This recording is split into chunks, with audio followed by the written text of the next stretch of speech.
Welcome to Ankam news. రాబోయే ఎన్నికల్లో కేసీఆర్కే ప్రజలు పట్టం కడతారని సిద్దిపేట బీఆర్ఎస్ నాయకులు బూర మల్లేశం అన్నారు. ప్రజలందరూ మళ్లీ కేసీఆర్నే కోరుకుంటున్నారు. తాను చేసిన ఎన్నో కోట్ల అభివృద్ధి పనులు ప్రజలు గుర్తు చేసుకుంటున్నారని, మిషన్ భగీరథ, చెరువులో పూడిక తీత, ఉపాధి హామీ పనులు, ఎమ్మెల్యేలకు క్యాంపు కార్యాలయాలు, 165 గ్రామాలకు త్రాగునీరు అందించిన ఘనత కేసీఆర్కే దక్కిందన్నారు. కేసీఆర్ సీఎం ఉన్నప్పుడు మీరు అతను బాగానే ఉంటుంది కదా, మీరు కూడా బాగానే హార్డ్ వర్క్ చేశారు. ప్రజలకు మీరు కేసీఆర్ ద్వారా మీరు ఏమేమి హెల్ప్ చేశారు? మన పద్మశాలి సంఘం కానీ, తర్వాత ఇక్కడ లోకల్లో కానీ ప్రజలు మీకు ఏమి హామీలు ఇచ్చారు? మీరు ప్రజలకు ఏమి హామీ ఇచ్చారు? మీరు ఏం చేసి ఇచ్చారు? కేసీఆర్ అనగానే సిద్దిపేటకు ఒక ఆణిముత్యంలా, సిద్దిపేట గడ్డ మీద పుట్టిండంటే దానికి మేము గర్వపడుతున్నాం. సిద్దిపేటనే ఒక ఉద్యమాల గడ్డ. కేసీఆర్ మొదటగా సిద్దిపేటకు 1985లో మొదటిసారిగా ఎమ్మెల్యే అయిన నుండి ఇప్పటి వరకు సిద్దిపేటలో ఒక ఆకర్షణీయంగా ప్రతి పనులు కూడా, అప్పుడు మదన్ మోహన్ కాలంలో సిద్దిపేట ఉన్నటువంటి పరిస్థితి చూసి ఇప్పటి కేసీఆర్ వచ్చిన తర్వాత పరిస్థితి చూస్తే ఢిల్లీకి ఆస్మాన్ పరక్ అన్నట్టుగా కనబడుతుంటుంది.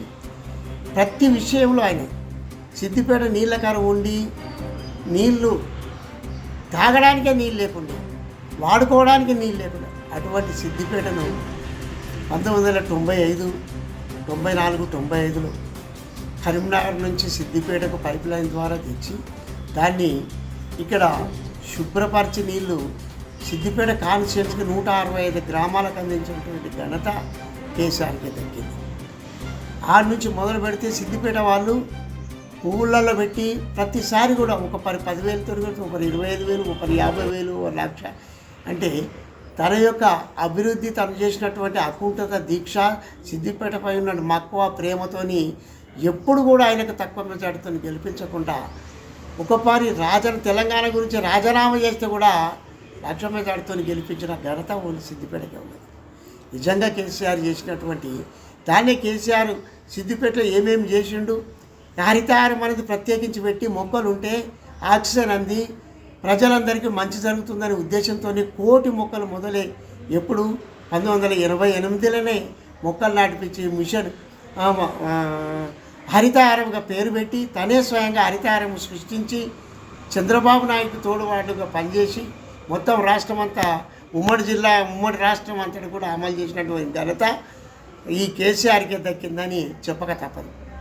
అదే నేపథ్యంతో తెలంగాణ ఉద్యమం 2001లో ఎమ్మెల్యే పదవికి రాజీనామా చేసి, డిప్యూటీ స్పీకర్కు రాజీనామా చేసి, తర్వాత తెలుగుదేశం పార్టీకి రాజీనామా చేసి తెలంగాణ ఉద్యమంలో పాల్గొని తెలంగాణ ఉద్యమకర్త తాను తెలంగాణ సాధించే వరకు నేను నిద్రపోనని, అయితే తెలంగాణ వచ్చుడో లేకుంటే కేసీఆర్ చచ్చుడో అని అకుంఠిత దీక్షతోని అన్నిటికీ రాజీనామా చేసి ఆ జిల్లాల వాళ్ళని ఇలా 33 జిల్లాలకు కలెక్టరేట్లు అంటే ఇంటిగ్రేటెడ్గా అన్ని ఆఫీసులు ఒక దగ్గర ఉండాలి, ప్రజలు కష్టపడద్దు, ఎక్కడ ఇబ్బందులు పడద్దు అని కలెక్టరేట్లు కట్టిండు. మరి ఇంటిగ్రేటెడ్ కలెక్టరేట్ అన్ని ఆఫీసులు ఒక దగ్గర ఉండాలని మరి అన్ని జిల్లాలకు కట్టిండు. మరి కేసీఆర్ ఘనత కదా. ఇవాళ అందరూ అంటలేరా, మాకు సిద్ధిపోయి నేను చెంగారెడ్డి పోయి నేను ఈ కలెక్టరేట్ పోతే 4 కిలోమీటర్లు పోతే కలెక్టర్ ఆఫీస్కి పోతున్నామని అనుకుంటలేరా? ప్రతి జిల్లాలో అదే పరిస్థితి కనబడుతుంది. కాబట్టి ఇంకా అదే కాకుండా ఎమ్మెల్యేల క్యాంప్ ఆఫీసులు కట్టించాడు. ఎవరైనా ఎమ్మెల్యేలను చూసినా సరే పెద్దవాళ్ళు అంటే వాళ్ళు ఏవో ఇళ్ళల్లో లేకుంటే కిరాయి ఇంట్లో ఉండేటోళ్ళు ఇవాళ క్యాంప్ ఆఫీసులు కట్టి దర్జాగా క్యాంప్ ఆఫీస్కి పోయి కూర్చుంటారు. ప్రజలు ఏదైనా సమస్య ఉంటే క్యాంప్ ఆఫీస్కి పోయి రిప్రజెంటేషన్ ఇస్తారు. అట్లుండాలి. కానీ ప్రభుత్వం అంటే మందిని బదనాం చేయడం కాదు. అదే కాకుండా ఇంకా చెప్పనా, లక్షల బెడ్రూమ్ ఏది మన డబుల్ బెడ్రూమ్ స్కీము ఎవరికి ఆలోచన వచ్చింది?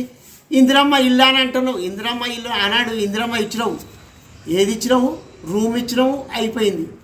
ఇప్పుడు అట్లా కాదు. తన స్కీమ్ ఏం దొరికినా డబుల్ బెడ్రూమ్ పాపం వాళ్ళ భార్యాభర్తలకు ఉండాలి, మళ్ళీ కొడుకో ఉంటే వాళ్ళకి భార్యాభర్తలు వాళ్ళకు రూమ్ ఉండాలనే ఆలోచనతో డబుల్ బెడ్రూమ్ స్కీమ్ పెట్టి లక్షల డబుల్ బెడ్రూమ్లు కట్టిండు.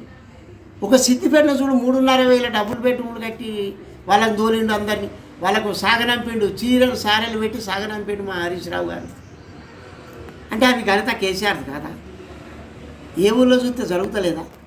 అంటే ప్రజాబంధువు, ప్రజానాయకుడు, ప్రజలకు అభిమాని, ప్రజల ఆత్మలో ఉన్నటువంటి కేసీఆర్ని ఇక ప్రతిపక్షాలు మాట్లాడుతుంటే అంటే ఇక వాళ్ళ నోటికి వచ్చిందే చెప్పదు. ఇక ఇంద్రుడు చంద్రుడు అన్నీ నేను ఇస్తున్నాని అన్ని ఎలక్షన్ల అబద్ధాలు చెప్పి ఇవాళ ప్రభుత్వం అధికారంలోకి వచ్చిన తర్వాత అన్నీ మర్చిపోయారు. దయచేసి రేవంత్ రెడ్డి గారు నీ యొక్క కార్యక్రమం కనబడుతుంది. నువ్వు రుణమాఫీ రైతులకు రుణమాఫీ చేసినావు 2 లక్షలు ఎవరికి చేసినావు చూపించు. మా అందరికీ ఇప్పుడు నేను చెప్తాను, ఇప్పుడు తోరణాలు కానీ ఇప్పుడు ఇరుకోటి కానీ ఎవరికి వచ్చిందో లిస్ట్ పెట్టు.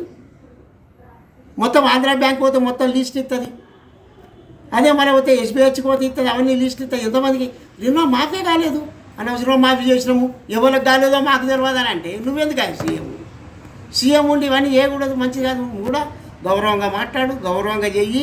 ముట్టకపోతే నేను అందితట్టు చేస్తాను, ఎవరెవరికి రుణమాఫీ కాలేదో వాళ్ళందరికీ చేపిస్తాను, చెయ్యి. తప్పేమున్నది? అడ్మినిస్ట్రేషన్ మంచిగా చెయ్యి, మేము మెచ్చుకుంటాం, ప్రజలందరూ మెచ్చుకుంటారు. ఇప్పటికైనా అందరికీ రుణమాఫీ చేయి, రుణమానికి ఎవరెవరు కాలేదో చూపించు, అవన్నీ లిస్టు తెప్పించుకో మొత్తం. ఇది దాదాపు ఇంకా నీకు కావాలంటే 20,000 కోట్లు కావాలి రుణమాఫీ చేయాలంటే. చెయ్యి, ప్రజలందరూ మెచ్చుకుంటారు. ఇవాళ ఉద్యోగులు కూడా బాధపడుతున్నారు, ఇంకా చెప్తే రిటైర్డ్ ఎందుకు అయినా అని బాధపడుతున్నారు. రిటైర్డ్ అయిన బెనిఫిట్స్ వాళ్ళకి చెప్పు. నేను కూడా రాబోయే ఎన్నికల్లో ఎట్లా ఉంటుంది కేసీఆర్ పరిస్థితి? సిద్దిపేట రైతు నాయకులు బీఆర్ఎస్ నాయకులు రెడ్డి మాట్లాడుతూ కేసీఆర్ ప్రభుత్వంలో రైతులందరూ సంతోషంగా ఉన్నారు, పుష్కలంగా పంటలు పండించే వాళ్ళం. రేవంత్ రెడ్డి రాగానే యాప్ సిస్టమ్ పెట్టి యూరియా దొరకకుండా చేస్తున్నారని, రైతుల గోస మంచిది కాదని అన్నారు. రాబోయే రోజుల్లో కేసీఆర్ ను గెలిపించుకుంటేనే రైతులు ఆనందంగా ఉంటారని పేర్కొన్నారు.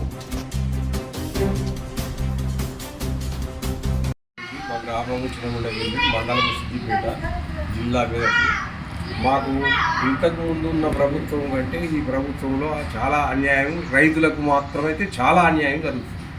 అది ఎందుకంటే ఇంతకుముందు కరెంటు మాకు మంచిగా ఉండేది, ఇప్పుడు ఈ కరెంటు ప్రాబ్లము బాగా వచ్చింది.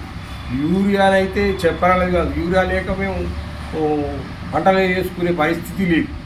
వ్యవసాయంలో ఎంత అంటే మాకు రుణమాఫీ చేస్తే నా ఇంట్లో 6 ఖాతాలు ఉన్నా కానీ ఒక్కరికి కూడా రుణమాఫీ రాలేదు ఇంతవరకు. ఇప్పుడు ప్రస్తుతానికి రైతు బంధు అనేది వేసుడే లేదు, రైతు బంధు మర్చిపోవాల్సి వస్తుంది.